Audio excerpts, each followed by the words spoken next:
નમસ્કાર, spark today ન્યૂઝમાં આપનું સ્વાગત છે। અરવલ્લી જિલ્લા પોલીસના સંયમ પ્રોજેક્ટ અંતર્ગત બાયડ તક્ષશિલા સ્કૂલ ખાતે પોક્સો એક્ટ હેઠળ કાર્યક્રમ યોજવામાં આવ્યો હતો।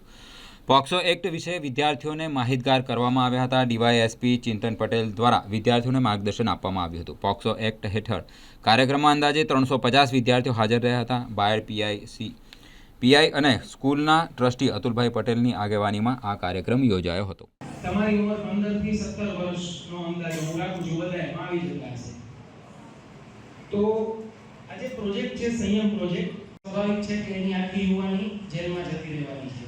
30 વર્ષનો હશે ત્યારે બહાર આવશે। તો આ પ્રકારની ઘટનાઓ ના બને એ માટે 15 થી 17 વર્ષની ઉંમરના જ્યારે કોઈ વ્યક્તિ, જેમ કે કોઈ 25 વર્ષનો યુવાન છે પુરુષ, એ કોઈ 16 વર્ષની છોકરીને